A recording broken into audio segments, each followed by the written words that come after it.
ચોકબજાર પોલીસે બીજા ગુનામાં 3 લોકોની ધરપકડ કરી। સુરતના સૈયદપુરા ગણપતિમાં પથ્થરમારો ચોકબજાર પોલીસે બીજા ગુનામાં 3 લોકોની ધરપકડ કરી। કતારગામ દરવાજા ખાતે ગાડીઓ સળગાવેલ તે બાબતે રાયોટિંગનો ગુનો નોંધવામાં આવ્યા। 3 ઇસમોની ધરપકડ કરી ચોકબજાર પોલીસે દિનેશ ઠાકર, જયેશ પટેલ અને દેબાશીષ ઘોષની ધરપકડ કરી।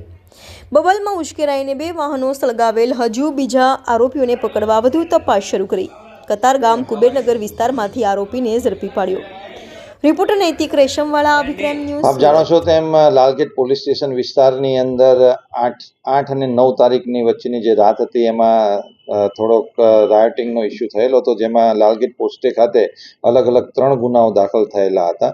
જેમાં જે ત્રીજો ગુનો હતો જે કતારગામ દરવાજા પાસે બનેલો હતો, જેમાં એક 70 થી 80 જણાનો અજાણ્યા ટોળાએ 5 વાહનોને નુકસાન કરેલું હતું, જેમાં 3 ગાડીઓના કાચ તોડેલા હતા અને 2 ગાડીઓને સળગાવેલી હતી, જેનો અલગથી એક રાયોટિંગ અને બિગાડનો એક ગુનો દાખલ કરવામાં આવેલો હતો। જેની તપાસ કરતા સીસીટીવીના આધારે આજે લાલગેટ પોલીસ સ્ટેશન દ્વારા 3 આરોપીઓની ધરપકડ કરવામાં આવેલી છે। જેમાં પહેલો આરોપી છે દિનેશ કુમાર રણછોડભાઈ ઠાકોર, જે કુબેરનગર કતારગામનો રહેવાસી છે। બીજો આરોપી છે જયેશ દિલીપભાઈ પટેલ, જે 27 વર્ષની ઉંમર છે અને વેડ રોડનો રહેવાસી છે। અને ત્રીજો આરોપી છે દેવાસિંહ આનંદ ઘોષ, જે કુબેરનગર ચોકી કતારગામ પાસેનો રહેવાસી છે, જે મૂળ હુગલી વેસ્ટ બેંગાલનો છે। આ 3 આરોપીને ધરપકડ કરવામાં આવેલી છે અને આવતીકાલે સમય મર્યાદાની અંદર નામદાર કોર્ટની અંદર રજૂ કરી એમના રિમાન્ડ મેળવવામાં આવશે।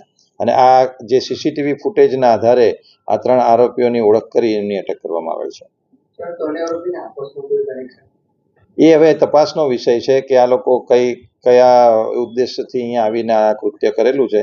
રિમાન્ડ ઉપર આરોપીઓ છે, એ રિમાન્ડની અંદર આ તમામ વસ્તુઓ ચેક કરવામાં આવશે અને આના સિવાય અન્ય બીજા આરોપીઓ એમની સાથે આવેલા હોય એ ઇન્ટ્રોગેશન દરમિયાન ઓપન કરીને એમને પણ અટક કરવામાં આવશે। આ મોબ હતું, 70 થી 80 જણાનું ટોળું હતું અને આ લોકોએ જે 5 વાહનોને નુકસાન કરેલું હતું, તો સીસીટીવીમાં આ ટોળાની અંદર આ લોકોની ઓળખ થયેલી હતી। એના આધારે લાલગેટ પોલીસે એ લોકોની ધરપકડ કરી છે। એ તો હવે તપાસનો વિષય છે, જો એ પછીનો એમાં